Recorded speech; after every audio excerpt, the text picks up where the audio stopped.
আকাশজুড়ে ডানা মেলেছে একের পর এক অগ্নিপিণ্ড আর দিগন্ত ছাপিয়ে গেছে ইরানি ব্যালিস্টিক মিসাইলের তীব্র গর্জন। যে উদ্ধত দম্ভে একসময় প্রতিবেশী জনপদগুলোতে আগ্রাসন চলত, সেই দম্ভকে মাটির নিচে লুকিয়ে থাকতে বাধ্য করেছে তেহরানের এক একটি নিখুঁত নিশান।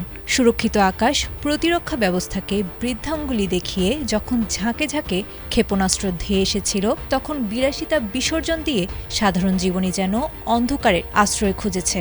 বারুদের এই উৎকট গর্জন আর কান ফাটানো সাইরেনের শব্দের মাঝেই রচিত হয়েছে এক বিচিত্র উপাখ্যান।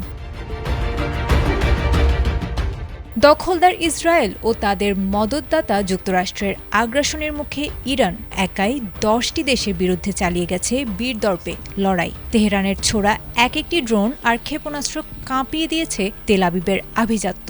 সংবাদ মাধ্যম আল জাজিরার তথ্য মতে, গত কয়েকদিনে দফায় দফায় ব্যালিস্টিক মিসাইল হামলার মুখে লাখো লাখো নাগরিককে নির্ঘুম রাত কাটাতে হয়েছে মাটির নিচে তৈরি করা কয়েদখানা সদৃশ্য বাংকারে। ইসরায়েলি বিশ্লেষকরা একে মানসিক চাপ বললেও বাস্তবে এটি যে চরম আতঙ্ক তার প্রমাণ মিলেছে খোদ তেল আবিবের রাজপথের শূন্যতায়।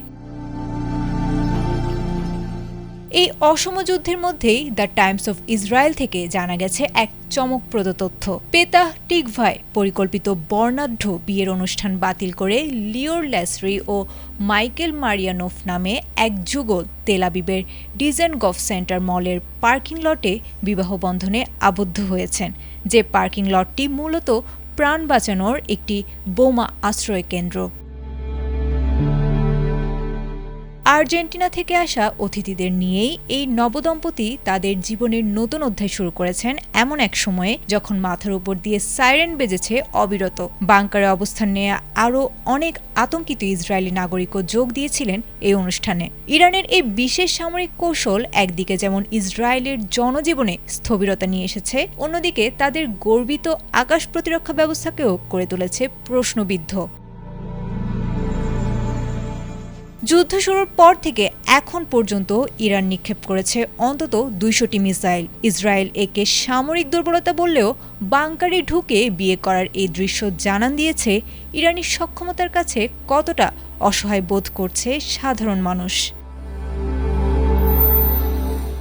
Desk report, ATN Bangla.